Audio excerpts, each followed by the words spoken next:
As Forças Armadas dos Estados Unidos da América podem ir para a Nigéria e armas podem ser usadas em breve. Essa foi uma promessa feita pelo presidente dos Estados Unidos, Donald Trump, no último sábado, ameaçando cortar o envio de ajuda à Nigéria, a menos que o país mude de rumo em relação ao que Trump descreveu como um genocídio moderno. Citando: "Se o governo nigeriano continuar permitindo a morte de cristãos, os Estados Unidos da América vão imediatamente parar toda a ajuda e assistência à Nigéria. E pode muito bem intervir nesse país agora desacreditado." Armas estão sendo usadas para eliminar totalmente os terroristas islâmicos responsáveis por essas atrocidades. Se atacarmos, será rápido, brutal e certeiro, assim como os bandidos terroristas atacam nossos queridos cristãos. Valorize aí! Tudo em maiúsculas, claro, porque é o Trump. Deixando de lado a questão do que poderia significar uma operação antiterrorista dos Estados Unidos da América na Nigéria ser doce. O anúncio de Trump destacou a crise civil de longa data na Nigéria, conhecida como conflito entre agricultores e pastores. E de acordo com um grupo de especialistas globais, incluindo a proeminente organização de direitos humanos Genocide Watch, o conflito constitui um genocídio contra cristãos que está avançando para seus estágios finais. É inegável que o conflito já matou milhares de cristãos no norte e centro da Nigéria, frequentemente em massacres de brutalidade extrema. Ao mesmo tempo, esse é um conflito que resiste a qualquer tentativa de explicação simples, onde disputas religiosas de vida ou morte se somam a crises locais, nacionais e transnacionais, agravando ainda mais a situação. Então, se você quiser entender a situação muito mais ampla por trás dessas mortes, bem, fique ligado nos beligerantes. Certo? Então, no início do episódio de hoje, precisamos abordar o elefante na sala: a caracterização do conflito entre fazendeiros e pastores na Nigéria como um genocídio cristão. Agora, por motivos que vamos analisar, essa questão é tema de um debate ativo e contínuo em círculos acadêmicos, em círculos de análise de conflitos, em círculos religiosos e políticos e também em outros lugares. Grupos como Genocide Watch, Comitê Internacional sobre a Nigéria, Instituto Hudson e outros defendem que a violência seja reconhecida globalmente como genocídio e tratada dessa forma. A classificação ganhou destaque entre a ala política e religiosa de direita dos Estados Unidos da América, como afirmou o senador Ted Cruz. Autoridades nigerianas estariam facilitando assassinatos em massa de cristãos por jihadistas islâmicos, segundo o deputado Riley Moore, que estima entre 50 e 10 mil vítimas. Já rastreadores sem fins lucrativos, como Armed Conflict Location e Event Data Project, institutos jornalísticos globais, especialistas em conflitos e o governo nigeriano negam que seja correto chamar de genocídio cristão. Como um artigo da Associated Press, publicado em outubro deste ano, explicou de forma sucinta, citando-os aqui, os dados discordam.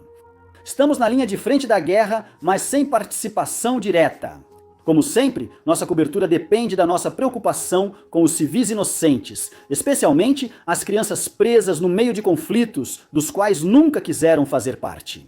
E neste momento, milhares de pessoas inocentes estão morrendo todos os anos como resultado desse conflito. Se chamar esse conflito de genocídio ajudar a acabar com as mortes, ótimo! Se houver outra forma melhor de proteger o bem-estar das pessoas comuns envolvidas, isso também é ótimo. Mas o que sabemos é que ao focar no contexto, enfatizar as nuances e construir uma compreensão mais completa da situação, pessoas de qualquer opinião podem chegar a uma melhor compreensão de como avançar. Nossa intenção hoje não é convencer você para nenhum dos lados, mas que você seja capaz de lidar com um tema como este com uma compreensão mais sólida do que realmente está acontecendo? Com isso em mente, vamos explicar as partes em conflito de cada lado da disputa. A Nigéria moderna é uma verdadeira bagunça de atores insurgentes, de grupos jihadistas como Boko Haram e província do Estado Islâmico da África Ocidental, a movimentos separatistas recentes como povos indígenas de Biafra e Delta do Níger. Vingadores Revengers, hein? No conflito entre fazendeiros e pastores na Nigéria, não surpreende que ambos os lados sejam compostos por: aguardem, fazendeiros e pastores. Esses fazendeiros são majoritariamente sedentários, vivem em comunidades rurais fixas, cultivam plantações, criam gado e outros animais e planejam permanecer por gerações. Os pastores, por outro lado, são seminômades em seu estilo de vida, viajando pela paisagem em grandes grupos e conduzindo gado, cabras e outros animais junto com eles. Ambos esses grupos, os fazendeiros e os pastores, estão presentes em toda a Nigéria. Porém, o conflito é mais intenso em uma região da Nigéria, conhecida como Cinturão do Meio, basicamente se estende pelo centro do país.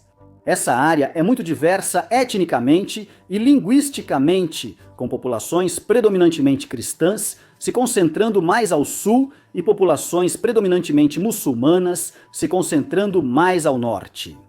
No Cinturão do Meio, especialmente nos estados do Planalto e de Benue, agricultores e pastores entram em conflito diariamente. Claro, as comunidades de agricultores e pastores não são distintas apenas em termos de estilo de vida. Elas também são divididas por etnia, idioma e, mais importante, para muitos observadores ocidentais, religião. As comunidades de pastores nesta parte da Nigéria são, em sua maioria, de um grupo étnico chamado Fulani. Estima-se que incluam cerca de 39 milhões de pessoas em todo o mundo e cerca de 15 milhões na Nigéria. Eles não são maioria populacional em nenhum país, mas têm presença significativa em lugares como Senegal, Mali e Mauritânia. Na África, os fulanis são majoritariamente muçulmanos, mas alguns cristãos vivem no norte e centro da Nigéria. Eles são essenciais na divisão religiosa do conflito. As comunidades agrícolas, em sua maioria cristãs, aumentam quanto mais ao sul. Eles não são um grupo homogêneo. Grupos étnicos muçulmanos, como os Hausás, também participam dos conflitos. Há muitas comunidades agrícolas predominantemente cristãs nesta região da Nigéria, e esses grupos costumam estar muito envolvidos nos conflitos. O debate global sobre esse conflito foca na questão de um genocídio cristão. Provavelmente, você pode deduzir de que lado geralmente está o alvo da violência em massa, para entender por que o equilíbrio de poder favorece os Fulani. Pense na logística de um conflito constante e de baixa intensidade entre comunidades como este. Os Fulani são móveis. Eles se deslocam por caminhos imprevisíveis, sem anunciar seus destinos às comunidades ao redor. Eles vivem como nômades, acreditando que sempre serão transitórios.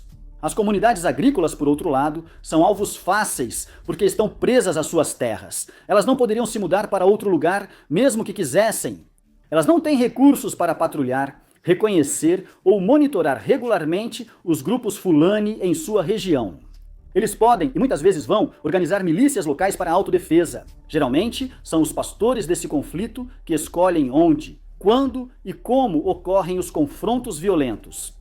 Se eles decidirem aparecer no meio da noite, na periferia de uma comunidade agrícola, onde todos, exceto alguns vigias noturnos, provavelmente estão dormindo, então poderão lançar um ataque rápido em seus próprios termos. Como dissemos, essa região da Nigéria não conta com forças armadas ou polícia local fortes para intervir. Quando os tiroteios começam entre agricultores e pastores, cada lado está por conta própria. Como os agricultores costumam estar em desvantagem, os resultados geralmente mostram isso. Em 2025, os conflitos entre agricultores e pastores se tornaram mais frequentes. E quando analisamos os maiores momentos desse conflito neste ano, estamos basicamente apenas lendo uma lista de massacres. Inclui ao menos 50 mortos em vilarejos em 2 ataques em abril e 74 mortos por pastores em um fim de semana de maio. Mais de 200 moradores foram massacrados em junho, mais de 20 mortos por homens armados em julho e mais de 50 assassinados em uma mesquita em agosto. 12 guardas florestais armados morreram em patrulha em setembro e dezenas em ataques em outubro. E esses são só os maiores ataques, sem contar as muitas situações em que 1 ou 2 moradores daqui podem morrer em confrontos menores com comunidades de pastores. E para deixar claro, esses ataques não acontecem apenas em uma direção. Fazendeiros armados frequentemente cercam pastores que viajam sozinhos ou em pequenos grupos, muitas vezes matando seu gado e às vezes os próprios pastores, embora grandes confrontos sejam raros. Comunidades agrícolas que veem grupos de pastores como ameaça, às vezes atacam por conta própria, levando a melhor em tiroteios com homens armados Fulani. embora às vezes essas vitórias temporárias possam resultar em contra-ataques catastróficos de pastores vingativos. Operando dentro das limitações de seu estilo de vida mais enraizado, as comunidades agrícolas não conseguem realizar o tipo de represália que seria realmente proporcional à violência que sofrem. Mas sua conduta mostrou repetidamente que alguns entre eles ficam mais do que satisfeitos em se vingar das comunidades de pastores quando a oportunidade aparece. Muitas vezes atacam pastores só por serem pastores, assim como agricultores por serem agricultores. Devido à violência assimétrica, rural e isolada entre esses grupos, é difícil definir o número exato de mortos. Às vezes, é difícil encontrar os corpos e acompanhar os números totais. Exceto em massacres de grande escala que ganham atenção nacional ou global, ou assassinatos bem documentados. As comunidades de ambos os lados já se acostumaram a enterrar seus mortos sem envolver o governo nigeriano. E neste ponto, após décadas de conflito de baixa intensidade, todos os lados já estão bem acostumados a cuidar dos mortos por conta própria, sem expectativa de que o mundo sequer se importe em ouvir sobre o número total de vítimas ano após ano. A maioria das análises de especialistas estima que o número de mortos provavelmente fique entre 1.000 pessoas nos anos menos intensos e vários milhares nos anos mais intensos. Os números de vítimas apresentados por políticos americanos, incluindo a estimativa de 50 a 10 mil cristãos assassinados nesse conflito, parecem ser um exagero, quando se trata dos confrontos entre fazendeiros e pastores. Embora, se eles estiverem somando os números ao longo de décadas e levando em conta todos os muitos conflitos paralelos da Nigéria, em vez de apenas este, fica mais fácil entender como eles chegariam a um número de mortos tão alto. Problemas agravantes. Certo, então essa é a violência contínua do conflito entre fazendeiros e pastores na Nigéria, mas isso não responde à pergunta mais ampla. Por que esse conflito está acontecendo? Para responder a essa pergunta, precisamos fazer algo ainda essencial na análise de conflitos, mesmo fora de moda, quando se trata de criar manchetes e angariar apoio político para um lado ou para o outro. Precisamos mergulhar nas nuances e explorar um conflito que é impulsionado por vários fatores ao mesmo tempo. Ao mesmo tempo, isso é acelerado por problemas que se acumulam e tornam a situação ainda pior. De acordo com a maioria dos especialistas que estudaram profundamente o conflito entre agricultores e pastores, qualquer discussão sobre o que está impulsionando a violência deve começar pelo problema da terra e, mais especificamente, pelo compartilhamento da terra. Apesar das diferenças, comunidades agrícolas e de pastores compartilham algo importante. Ambas precisam de solo seguro e fértil para manter seus meios de subsistência. Agricultores precisam de terras aráveis para plantar, e pastores necessitam dessas terras com gramíneas ou plantas comestíveis para o gado pastar durante seus deslocamentos. E enquanto houver terra arável suficiente para sustentar ambos os grupos, essa dependência mútua não deve ser um problema. Infelizmente, há muito tempo a região do cinturão médio da Nigéria não tem terra suficiente para todos. A terra nesta região da Nigéria muda há décadas. As secas agora são mais longas e as chuvas mais fracas que antes. As terras produtivas para a agricultura foram degradadas após décadas e décadas de práticas agrícolas que eram, digamos, um pouco menos do que sustentáveis. A proporção de terras aráveis diminui, pois a chuva em certas áreas já não sustenta o crescimento normal. A terra seca e rachada do Sahel avança lentamente, permitindo a expansão do deserto do Saara. Em algumas décadas, haverá bem menos terra disponível. Ambas as comunidades precisam decidir o que fazer. Os pastores precisam absolutamente pastar seu gado em algum lugar, caso contrário, esses animais morrem, e os pastores e suas famílias perdem seu sustento. Os agricultores precisam absolutamente cultivar qualquer terra que ainda possam. Caso contrário, perderão seu sustento e os meios de vida. Se pastores nômades aparecerem e deixarem seu gado comer as plantações das quais aqueles agricultores dependiam. Ao longo dos anos, esse problema só piorou. Embora durante o período colonial, nesta parte da Nigéria, os pastores pudessem se deslocar por rotas de migração estabelecidas, enquanto os agricultores cultivavam terras separadas. O sistema colapsou, agricultores ocuparam e reivindicaram as terras para aumentar receitas ou se fixar em comunidades. Cada vez mais, pois a terra que antes dependiam foi esgotada. Os pastores mudaram suas rotas de migração, deixando terras que já não sustentam pasto. Pastores usaram medicamentos modernos para migrar ao sul, áreas férteis antes dominadas por grupos agrícolas de maioria cristã crescente. Ao se moverem para o sul, evitam o risco de morte do gado por doenças tropicais. Mas eles têm sido cada vez menos bem-vindos lá. Não apenas porque estão pisando em terras agrícolas e às vezes pastando nelas, mas porque o gado, o leite e outros produtos que os grupos de pastores costumavam oferecer em trocas de escambo com comunidades agrícolas amigas já não são mais valorizados pelos agricultores como eram antigamente. Os pastores são atraídos ainda mais para o sul para tentar vender seu gado a preços melhores. Mas para onde eles vão, todo o rebanho tem que ir junto. Enquanto agricultores e pastores tentam se adaptar ao ambiente em mudança. Ambos os grupos querem proteger seus recursos com mais cuidado e tentar aproveitar os dos outros. E devemos enfatizar aqui que as preocupações com o clima se tornaram um ponto de tensão próprio ao discutir esse conflito no Ocidente, mas especialmente nos Estados Unidos. Analistas dizem que o termo genocídio não se aplica à situação na Nigéria. Políticos e líderes da direita religiosa respondem: você só finge que isso é apenas sobre mudança climática. Separando esse conflito das divisões partidárias nos Estados Unidos da América e do debate climático global, a situação nessa região da Nigéria está bem documentada. A terra arável diminui, a água escasseia e a qualidade do solo se deteriora rapidamente. Essas mudanças no clima local forçam agricultores e pastores a ficarem cada vez mais próximos. Com o avanço desse processo, o conflito se torna mais provável, enquanto a interação entre os grupos vira possível ponto de tensão. A violência é agravada por dois problemas sobrepostos: a facilidade de acesso a armas leves e a pobreza enfrentada por muitos nigerianos nessas áreas. Quando se trata de armas, observadores globais suspeitam que há muitos milhares de armas de fogo automáticas e semiautomáticas circulando pelo centro-oeste. Tanto porque a Nigéria está inundada com essas armas de forma geral, quanto porque suas fronteiras porosas e o interior amplamente não regulamentado criam um conjunto perfeito de condições para traficantes de armas. As muitas insurgências sobrepostas da Nigéria persistem há anos ou até décadas. Há muitas armas em circulação e grande demanda por contrabandistas para que mais armas entrem no país. São fáceis de obter, até para comunidades com poucos recursos. E falando em ter pouco, comunidades agrícolas e de pastoreio nessas áreas têm poucas alternativas se sua subsistência por agricultura ou pastoreio colapsar.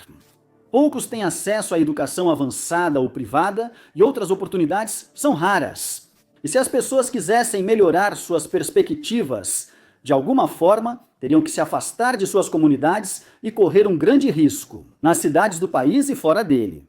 Para as pessoas que escolheram permanecer no cinturão central ou que sentem que não têm outras opções, não há escolha a não ser tentar manter seu modo de vida da maneira que puderem. Quando agricultores e pastores entram em conflito, as apostas aumentam ainda mais. A situação nacional da Nigéria piora, já que o país enfrenta forte violência insurgente multidimensional. Mas realmente vale a pena repetir que em grandes partes do país a situação de segurança é crítica. Boko Haram e Estado Islâmico cometem frequentes atos de violência em massa. Insurgências transnacionais aproveitam as fronteiras pobres da Nigéria como refúgio seguro. Outra facção, criminosos organizados conhecidos como bandidos, frequentemente realizam seus próprios massacres e atuam nas mesmas áreas perseguindo outros objetivos. Onde o conflito entre agricultores e pastores é ameaça existencial, o exército nigeriano mal consegue lidar. Está sobrecarregado, mal treinado, desmotivado e corrupto. Embora soldados em muitas áreas também cometam atrocidades, a corrupção afeta toda a liderança civil e militar da Nigéria. Políticos nacionais costumam direcionar recursos para cidades populosas e influentes da costa sul para proteger sua base de poder, enquanto minimizam ou ignoram os problemas no cinturão médio e no Sahel nigeriano ao norte. Não é só que o governo nigeriano não pode intervir, embora não esteja claro se seria muito eficaz, mesmo que fizesse um esforço genuíno. A liderança do país e seu exército não vão intervir, mesmo que isso salve vidas. Antes de abordar as principais questões do conflito entre fazendeiros e pastores na Nigéria, queremos fazer uma pausa para informar que o War Fronts está contratando. Estamos contratando especificamente para o nosso canal irmão Political Fronts, onde estamos procurando um novo redator ou possivelmente 2 redatores que acompanhem de perto a política global e que tenham interesse em trabalhar conosco. Nosso candidato ideal traz um estilo de escrita forte, com contribuições anteriores de artigos ou roteiros sobre temas políticos, seja para um podcast, Substack ou um veículo de notícias. Também é essencial trabalhar de forma autônoma, sugerir ideias sobre os Estados Unidos, criar episódios envolventes no prazo e lidar bem com críticas para entregar o melhor produto.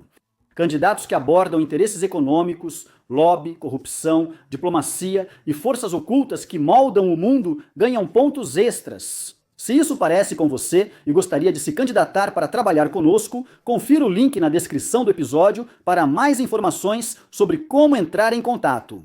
E com isso, voltamos ao conflito em questão, uma questão de fé. O conflito entre agricultores e pastores na Nigéria não se deve só à religião, mas ela também tem seu papel. Apesar das disputas por terras, falta de recursos, mudanças ambientais, armas letais e o colapso do governo na Nigéria nessas áreas. Ainda assim, este é um conflito com pastores predominantemente muçulmanos de um lado e agricultores predominantemente cristãos do outro, onde essas comunidades agrícolas cristãs acabam recebendo uma parcela desproporcional da violência. Ao analisarmos a real importância da religião nesse conflito, este é um daqueles momentos em que realmente precisamos encorajar você a considerar as nuances aqui e aceitar a ideia de que, nesta situação, várias coisas podem ser verdade ao mesmo tempo.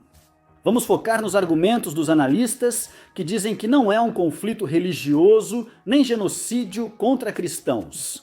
Esses analistas frequentemente apontam, e com razão, que comunidades sedentárias de todas as religiões, sejam cristãs ou muçulmanas, tendem a ser atacadas por bandos armados itinerantes. Esses atacantes, às vezes pastores, outras bandidos, geralmente muçulmanos, atacam comunidades sedentárias para obter recursos, não eliminar pessoas de outra fé. Embora essas próximas estatísticas exijam que a gente se afaste um pouco da definição estrita do conflito entre agricultores e pastores. É verdade que a maioria das vítimas de ataques itinerantes são muçulmanas, pois as estatísticas incluem mortes causadas por bandidos no norte, onde predominam muçulmanos. Então, nesse sentido, não faz muito sentido dizer que esses atacantes estão cometendo um genocídio contra cristãos se a maioria das pessoas em sua mira tende a ser muçulmana. Esses números abrangem grandes massacres de 2025, como o ataque de agosto a uma mesquita no noroeste do país, onde dezenas de inocentes foram mortos. Isso reforça que a maioria dos assassinatos na Nigéria não tem motivações religiosas. Ataques contra civis no país são monitorados sempre que possível. E em incidentes que podem ser catalogados, os números não confirmam que o cristianismo seja um grande impulsionador da violência. Segundo o Armed Conflict Location e Event Data Project, que monitora rigorosamente essas mortes, 20.409 civis morreram na Nigéria em quase 12 mil ataques entre janeiro de 2020 e setembro deste ano. Apenas 317 mortes, cerca de 15%, foram identificadas de forma confiável como motivadas total ou parcialmente pela identidade cristã. Na verdade, muçulmanos sofreram uma parcela maior de ataques direcionados, tendo a religião como fator motivador durante o mesmo período, com 417 muçulmanos mortos por esse motivo. Ou pouco mais de 2% do total nacional. Portanto, com esses números, não é correto dizer que há genocídio em larga escala contra qualquer grupo religioso na Nigéria. Se houvesse, haveria argumento mais forte de genocídio contra muçulmanos. Defensores muçulmanos e observadores do conflito também fizeram essas alegações sobre as ilhas de pastores e fazendeiros, assim como defensores e observadores cristãos fazem em defesa dos cristãos da Nigéria. Mas há também um pouco mais nessa história, começando pelo fato de que as tentativas de coletar esses dados são lamentavelmente incompletas. Apesar dos esforços do Armed Conflict Location e Event Data Project e outros grupos monetários para catalogar o que conseguem, neste conflito, muitas mortes não são relatadas desde o início. Inclui comunidades que presenciam mortes de cristãos por sua fé, mas podem optar por lidar com isso de forma privada, usando recursos próprios. Além disso, muitas áreas com conflitos frequentes entre fazendeiros e pastores são de difícil acesso. Lá, pessoas comuns são menos confiantes com forasteiros. A subnotificação é um desafio real. Embora seja improvável uma lacuna tão grande de relatos que um genocídio em larga escala passe despercebido. Há um motivo legítimo para temer que mortes possam estar passando despercebidas. É importante considerar situações em que a religião não é o verdadeiro motivo de um assassinato, mas onde ela é usada como pretexto para justificar ou não apoiar uma ação violenta. Ou onde maior animosidade, em parte por divisões religiosas, leva as pessoas a recorrer mais facilmente à violência em disputas. Segundo líderes de um grupo muçulmano de pastores, usar a religião como pretexto pode ter várias formas. Animando seus combatentes antes de um ataque, usando retórica religiosa e justificando um ataque a uma comunidade cristã de agricultores. Mesmo que o objetivo do ataque seja roubar recursos ou intimidar os moradores para obedecer. Ou pode ser como líderes cristãos locais tentando reunir homens em idade de lutar para se juntarem a uma milícia local, enfatizando que sua comunidade cristã está sob ameaça de muçulmanos de fora. Tornando mais provável que as pessoas peguem em armas, e assim mais provável que essas armas acabem sendo usadas para tirar vidas do lado oposto. E para ver o problema que uma animosidade religiosa mais ampla pode trazer, basta ampliar esse mesmo raciocínio. Comunidades que lutam por anos contra rivais de costumes, crenças e origens diferentes, com ações violentas e objetivos opostos, acabam desenvolvendo profundo ressentimento. A religião na Nigéria, assim como em qualquer outro lugar, é um recipiente muito potente para carregar esse ressentimento. Pode se tornar um foco da raiva dos membros da comunidade de ambos os lados. Como dissemos no início do episódio, repetimos agora. Se é ou não uma definição técnica de genocídio cristão, não é o ponto principal ao analisar esse conflito. Há um motivo para isso. Em muitos momentos históricos, foi crucial para os defensores insistirem que um genocídio ocorria. Superar o negacionismo e falsas pretensões para que o mundo reconheça atos de violência em massa como realmente são. Uma ofensiva de violência aberta, destinada a destruir sistematicamente um grupo inteiro alvo. Reconhecer o genocídio é importante não só por aumentar a conscientização e homenagear as vítimas, mas também por mobilizar o mundo contra uma atrocidade em andamento. Também é importante porque elimina as outras justificativas insuficientes que os perpetradores de um genocídio usam para tentar desculpar suas ações. Chamar um genocídio de genocídio é ir direto ao cerne dessa perseguição e apontar explicitamente que essas atrocidades em massa estão acontecendo para eliminar as vítimas do nosso mundo. Mas existe um perigo igual e oposto ao aplicar esse rótulo de genocídio se ele não abordar realmente as causas profundas de um conflito. Quando um conflito é causado por outro fator fundamental e raça, etnia, nacionalidade ou religião apenas aceleram a violência sem serem a causa principal, então focar nos aceleradores pode ser muito menos eficaz do que os defensores poderiam esperar. Na verdade, isso pode até levar a uma escalada ainda maior do conflito, tornando uma questão como a religião ainda mais evidente e ainda mais polarizadora do que poderia ter sido de outra forma. Isso não significa que o elemento religioso deva ser ignorado em conflitos. Ao contrário, o destacamos. Mesmo que a ameaça de perseguição religiosa seja convincente e grave, ela é evidente. Enfrentar essa perseguição religiosa não significa necessariamente que você está lidando com a causa fundamental de um conflito. Após analisar todos os fatores do conflito entre fazendeiros e pastores na Nigéria, você conclui que se trata de genocídio contra cristãos? Talvez você ache que não é, mas civis cristãos morrem aos milhares na Nigéria. E é importante fazer isso parar, assim como é importante acabar com o massacre em massa de qualquer civil, de qualquer fé, em qualquer lugar do mundo. Para qualquer um que queira pôr fim ao conflito agora, incluindo os líderes políticos e religiosos da direita americana.